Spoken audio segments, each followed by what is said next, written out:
Hi there. My name is Katie Cannon, and this is my cultural analysis on the different scenarios. So the three scenarios that I chose was the stranger yelling at my child in public, an acquaintance has plans to meet you but doesn't show, and then the person like smacking and chewing really loudly when they eat. I chose these because I kind of had a personal connection to them. Anyone that knows me personally knows that one of my biggest pet peeves are people chewing loudly or chewing with their mouth open. I can't stand it.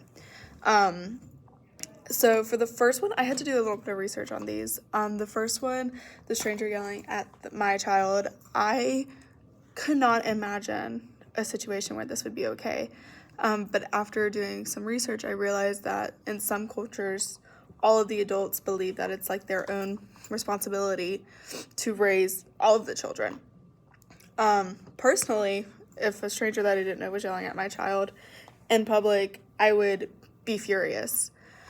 And so it was really interesting to see that, like, in some cultures and some communities, like, that is normal and welcomed, even.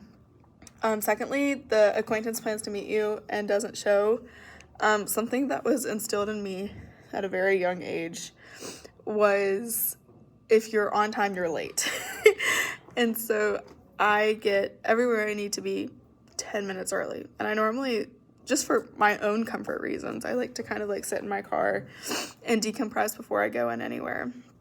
And so I saw that, punctuality is very important in some cultures. And then it's more flexible in others. And so it's, especially, I think, like, the key word in that scenario is an acquaintance.